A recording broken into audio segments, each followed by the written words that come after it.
باپ اور بیٹا روح القدس کے نام میں آمین۔ زندہ خداوند کا زندہ کلام پہلا سیموئیل کی کتاب اس کا 8 باب بادشاہ کے لیے درخواست۔ اور جب سیموئیل عمر رسیدہ ہو گیا تو اس نے اپنے بیٹوں کو اسرائیل پر قاضی مقرر کیا، اور اس کے پلوٹے کا نام یوئیل تھا اور دوسرے کا نام ابیہا، اور وہ دونوں بیر شبا میں قاضی تھے۔ اور اس کے بیٹے اس کی راہ پر نہ چلے، یہ لالچ کی طرف مائل ہوئے اور رشوت لیتے اور عدالت کرنے میں طرفداری کرتے تھے۔ تو اسرائیل کے تمام بزرگ اکٹھے ہوئے اور راما میں سیموئیل کے پاس آئے اور اس سے کہا، دیکھ تو عمر رسیدہ ہو گیا ہے اور تیرے بیٹے تیری راہ پر نہیں چلتے، پس تو ہم پر ایک بادشاہ قائم کر جو ہمارے درمیان حکمرانی کرے جیسا کہ سب قوموں میں ہے۔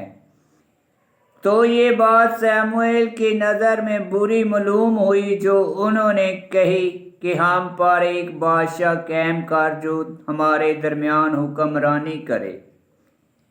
تب سیموئیل نے خداوند سے دعا مانگی۔ خداوند نے سیموئیل سے فرمایا کہ ساری باتوں میں جو لوگ تجھے کہتے ہیں ان کی سن، کیونکہ انہوں نے تجھے رد نہیں کیا بلکہ مجھے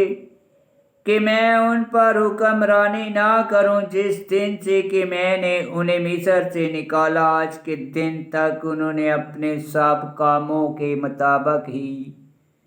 یہ کیا ہے۔ انہوں نے مجھے چھوڑا اور اجنبی معبودوں کی بندگی کی، ایسا ہی وہ تیرے ساتھ بھی کرتے ہیں۔ اور اب تو ان کی بات سن، لیکن ان پر گواہی دے اور انہیں بتا دے کہ جو بادشاہ ان پر سلطنت کرے گا اس کے طریقے کیا ہوں گے۔ تو سیموئیل نے خداوند کی ساری باتیں لوگوں کو جو اس سے بادشاہت طلب کرتے تھے بتائیں، اور اس نے کہا کہ جو بادشاہ تم پر سلطنت کرے گا اس کا یہ طریقہ ہوگا کہ وہ تمہارے بیٹوں کو لے کر اپنے لیے اور اپنی گاڑی کے لیے اور اپنے گھوڑوں کے لیے نوکر رکھے گا، اور وہ اس کی گاڑی کے آگے دوڑیں گے۔ وہ اپنے لیے 1000 کے رسالے دار اور 50 کے جمع دار بنائے گا، ان سے ہل جتوائے گا اور فصل کٹوائے گا اور لڑائی کے ہتھیار اور اپنی گاڑیوں کا سامان بنوائے گا،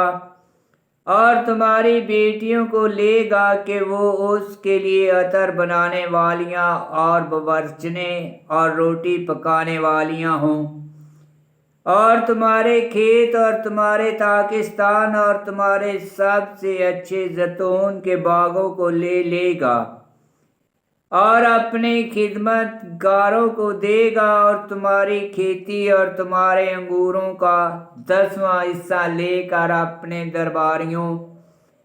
اور ملازموں کو دے گا، اور تمہارے غلاموں اور تمہاری لونڈیوں اور تمہارے اچھے بیلوں اور تمہارے گدھوں کو لے گا اور اپنے کام پر لگائے گا،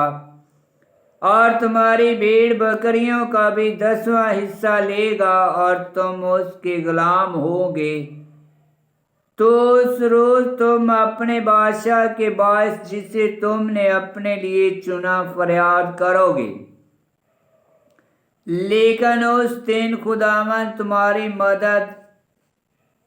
تمہاری نہ سنے گا۔ مگر لوگوں نے سیموئیل کی سننے سے انکار کیا اور کہا، ہرگز نہیں، بلکہ بادشاہ ہم پر سلطنت کرے گا اور ہم بھی ساری قوموں کی مانند ہوں گے، اور ہمارا بادشاہ ہمارے درمیان حکمرانی کرے گا اور ہمارے آگے چلے گا اور ہماری لڑائیاں لڑے گا۔ سو سیموئیل نے لوگوں کی ساری باتیں سنی اور خداوند کے کانوں میں بیان کی۔ تب خداوند نے